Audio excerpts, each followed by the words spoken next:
Hello, everyone, and welcome to the Jeffrey Epstein Show. I'm your host, Bobbycapucci, and this is Daily Drop number 198. Hey, what's going on, everybody? So I received an email from a professor named Stephen DeLay, and Mr. DeLay has been following the case closely and is outraged by some of the twists and turns that the case has taken. Now, he has put together a letter that is earmarked for Harvard and their president, Mr. Lawrence Bacow, and I have that letter in my possession, and I'm going to share it with all of you. Now, I've asked several times on the podcast when academia was going to stand up and shout these psychopaths down, when they were going to stand up and criticize these other professors who took advantage of their relationship with Jeffrey Epstein, even when they knew what Jeffrey Epstein was.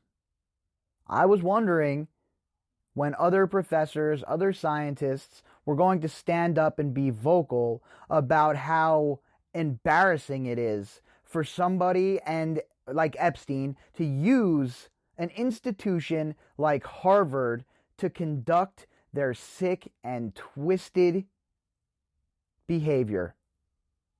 Now, I knew that there were professors out there and academics out there that were disgusted by this. I was just wondering when they were going to stand up and become vocal. Well, folks, that time is now. Because not only is Professor DeLay lending his name to this letter, his colleagues, some of his colleagues are also going to co-sign. Now remember, this is just the draft of that letter.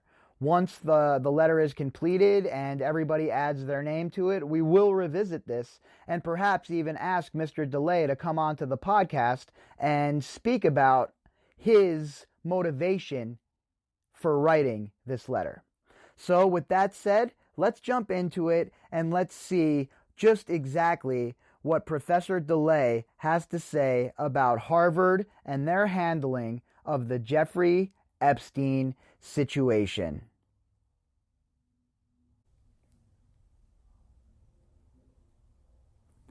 Dear President Lawrence S. Bacow, we are writing in regard to the available facts concerning the human trafficker, sex offender, and apparent intelligence asset Jeffrey Epstein and his associations with Harvard University faculty members, including Professor George Church, lead of synthetic biology at the Weiss Institute, Professor Martin Nowak, director for the program of evolutionary dynamics, Professor Steven Pinker, Johnstone Family Professor of Psychology, and Professor Alan Dershowitz, Frankfurter Professor of Law. In a September 12, 2019 letter, a message to the community regarding Jeffrey Epstein, you wrote to assure everyone that Harvard was undertaking a thorough review of the university's relationship to Epstein. Part of that letter addressed the well-publicized matter of Epstein's gifts to Harvard. Our review to date indicates that between 1998 and 2007, Epstein made a number of gifts to support various faculty and institutional research activities across the university. The largest of these was a $6.5 million gift in 2003 to support the program for evolutionary dynamics. The university received other gifts which totaled approximately $2.4 million based on current information. Each of these gifts from Epstein and his affiliated foundations to Harvard University predates his guilty plea in June 2008. To date, we have uncovered gifts received from Epstein or his foundation following his guilty plea. Moreover, we specifically rejected a gift from Epstein following his conviction in 2008.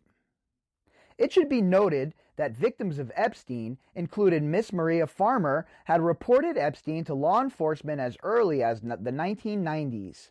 This information was also shared with many journalists. The widespread implication repeated again in your letter that Epstein's criminal activity was secret is thus inaccurate. To the contrary, many powerful people in media, law enforcement, and academia knew well of the criminal behavior that ultimately led to his first arrest in Florida.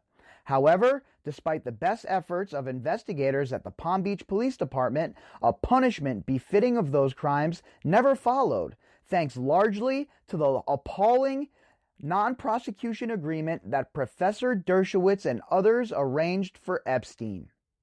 In that same letter, you acknowledged that though publicized less widely than the donations, there were additional and even graver matters still to be addressed. It is known, for example, that Epstein was on the advisory board of the Harvard Society of Mind, Brain, and Behavior. Furthermore, Professor Stephen Kosslyn, a former faculty member and dean at Harvard, designated Epstein as a visiting fellow in the Department of Psychology in 2005. In regard to that outrageous appointment, you said, "We are seeking to learn more about the nature of the appointment from Dr. Kosslyn, who no longer works at the university." On May 1st, 2020, the university released its report on Epstein, including its finding on the appointment. That report contains Epstein's September 1st, 2005 application for the visiting fellowship, as one would expect. Epstein's statement is embarrassing. In it, he describes his proposed research thusly: "I wish to study reasons behind group behavior such as social prosthetic systems, a term invented by Professor Kosslyn, and their relationship to changing environment. That is, other people can act as prosthetics insofar as they augment our cognitive abilities and help us to regulate our emotions, and thereby essentially serve as extensions of ourselves. I wish to understand how the brain both allows such relationships to develop and how those relationships in turn take advantage of key properties of the brain."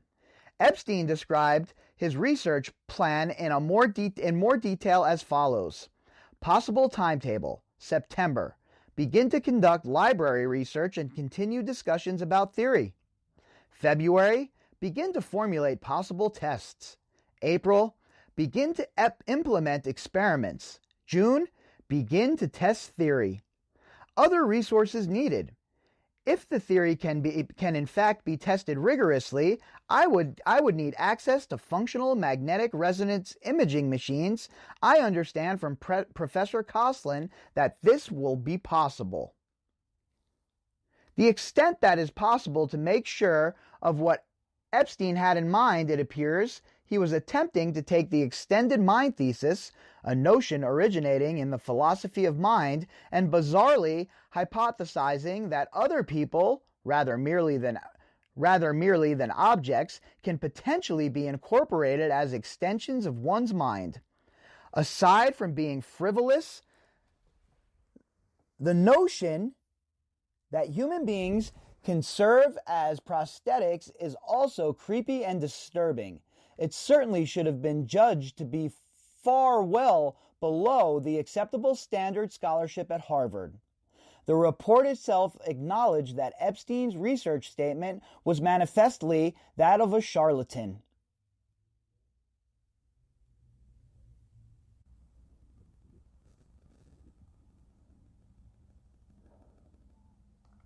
When we spoke to Professor Kosslyn, he acknowledged that Epstein was not qualified to conduct aspects of the research his proposal outlined, particularly that part of his proposal contemplating Epstein's conducting MRI testing on subjects.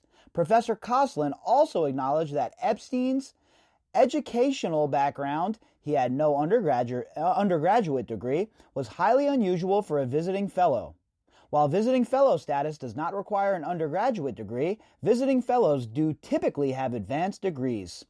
Professor Kosslyn himself now admits that Epstein was not qualified to conduct legitimate psychology research, so why then did he write an effusive recommendation on Epstein's behalf? He wrote, "Epstein is extraordinarily intelligent, broadly read, and very curious. I wish I could have even a single student who asks such good questions, or who is as capable of synthesizing material from such diverse sources. Jeffrey's high level of intellectual acumen and breadth of knowledge is all the more remarkable given his background. He never finished his undergraduate education and is largely self-taught. Jeffrey has been a spectacular success in business, and it is clear why. He's not just intelligent and well-informed, he's creative, deep, extraordinarily analytic, and capable of working extremely hard. We may pass over in silence Professor Koslin's praise for Epstein's business practices. Suffice it to say that those remarks have not aged well. More to the point, incredibly, somehow Epstein's application, which clearly should have been tossed in the garbage bin, was successful. In summarizing the circumstances of the resulting appointment, the report finds, in 2005, Harvard admitted Epstein as a visiting fellow in Harvard's psychology department for the 2005-2006 academic year. Professor Stephen Koslin, the chair of the psychology department, recommended Epstein's admission as a visiting fellow. Epstein lacked the academic qualifications visiting fellows typically possess, and his application proposed a course of study Epstein was unqualified to pursue. In February 2006, Epstein applied to be readmitted to a visiting fellow for his second year. The 2006-2007 academic year, and Harvard again admitted him. We understand that in September of 2006, as a result of Epstein's arrest, Epstein was asked to withdraw as a visiting fellow from 2006 to the 2007 academic year, and he did so.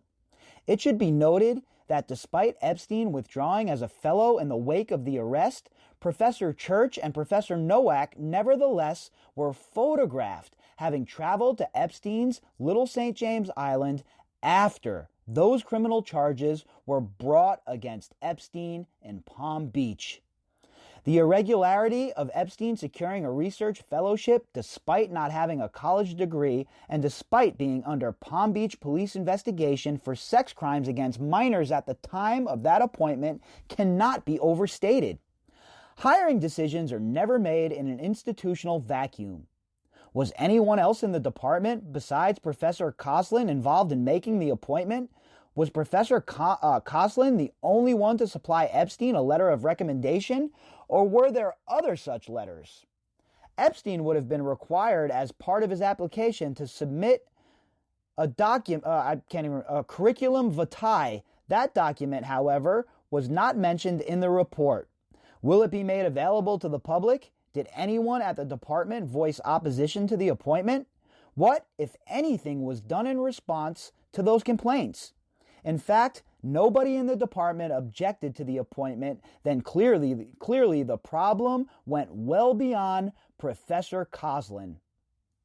Epstein's research appointment and the campus access are all the more outrageous when one considers the scope of Epstein's criminal, abusive behavior.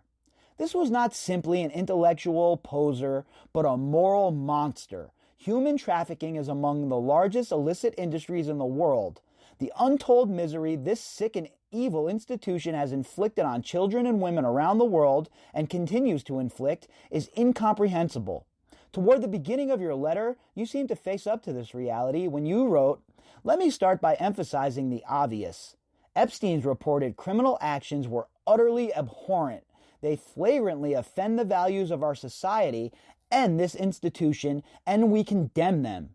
We also recognize the profound pain that Epstein caused to his victims and their families, and we commend their courage in coming forward to bring his crimes to light."